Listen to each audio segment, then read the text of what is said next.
Saudara-saudari yang terkasih dalam Yesus Kristus, renungan hari ini dari Injil Yohanes bab 3 ayat 7 sampai dengan 15. Ayat yang ke-8 berbunyi demikian. Angin bertiup kemana ia mau, engkau mendengar bunyinya, tetapi engkau tidak tahu dari mana ia datang atau kemana ia pergi.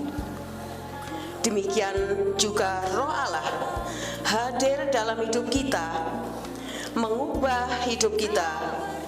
Kita tidak tahu kapan ia datang. Itulah sabda Tuhan Yesus untuk saya.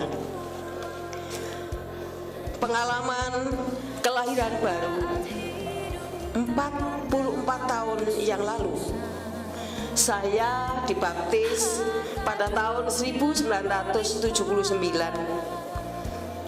bersama beberapa ibu dan teman-teman saya di SMP. Salah satu suster tanya kepada saya, bagaimana perasaanmu setelah kamu dibaptis, setelah kamu mengikuti Tuhan Yesus? Tapi jawaban saya apa? Suster, saya tidak bisa cerita, tidak bisa mengatakan perasaan yang saya alami sekarang ini. Tetapi sebenarnya di dalam benak saya itu saya sangat bahagia, damai hati saya, tenang, ya, tentram, seolah-olah nggak ada masalah lagi. Karena saya yakin bahwa kehadiran Tuhan Yesus dalam hati saya itu membuat saya semakin dekat dengan Allah. Saya merasakan seluruh hidup saya ini diubah oleh Allah sendiri, karena Dia sungguh mencintai saya. Banyak sekali rahmat yang saya terima, yang saya alami selama saya menjadi Katolik, mengikuti Tuhan Yesus. Banyak perubahan dalam diri saya, terutama sikap batin. Yang sebelumnya saya merasa, wah, saya ini siapa? Saya hanya orang desa, bahkan orang gunung, kok dipanggil Tuhan untuk menjadi pengikutnya. Tapi ternyata Tuhan Yesus itu, saya sadari bahwa Tuhan sangat mencintai saya justru karena saya lemah, saya miskin, saya banyak kekurangan. Maka saya merasakan bahwa segala sesuatu yang saya terima merupakan rahmat tak terhingga untuk saya. Jadi segala sesuatu yang saya terima, yang saya alami, saya terima dengan penuh sukacita. Bahkan dalam hal sekecil apapun, saya merasakan sungguh bersyukur bahwa Tuhan sungguh mencintai saya. Bahkan saya dipanggil itu dari tengah-tengah keluarga yang tidak seiman, sehingga saya merasakan, ya, saya harus izin dulu, saya boleh nggak ikut Tuhan Yesus. Ternyata orang tua saya, oh silahkan ikuti jalan yang kamu pilih. Kalau sudah milih, ya jangan mundur, teruskan. Nah, itu pesan dari ibu saya, sehingga saya dengan mantap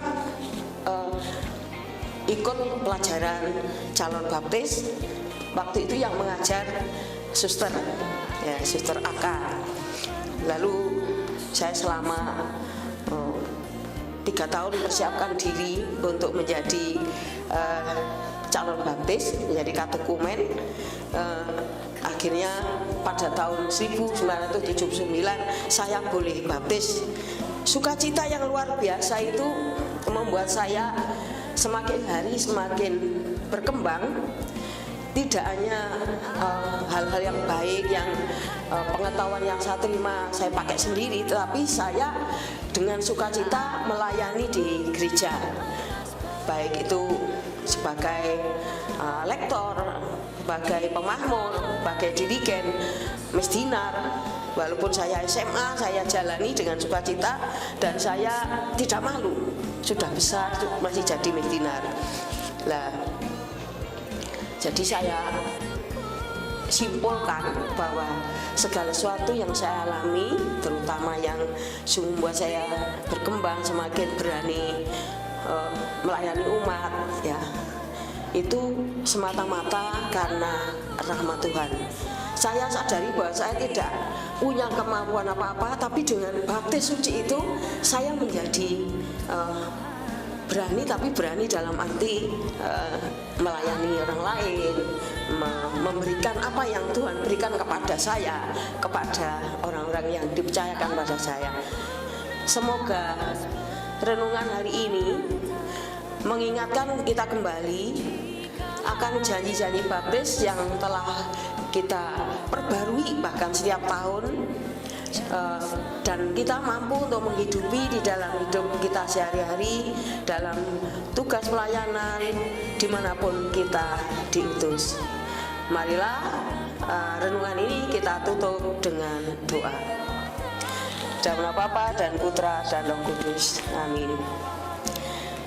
Allah Bapa yang Maha Kasih, kami bersyukur kepadamu karena Engkau telah mengutus putramu ke dunia ini untuk menyelamatkan kami. Ya Bapa, kami serahkan seluruh hidup kami, segala yang Kau anugerahkan kepada kami, dan kami bersyukur pula karena rahmat baptisan kami akan sampai kepadamu bersama Yesus putramu. Ya Bapa yang baik, sekali lagi kami selalu mohon rahmat-Mu. Ini semua ya Bapa kami mohon kepadamu dengan pengantaran Kristus Tuhan kami.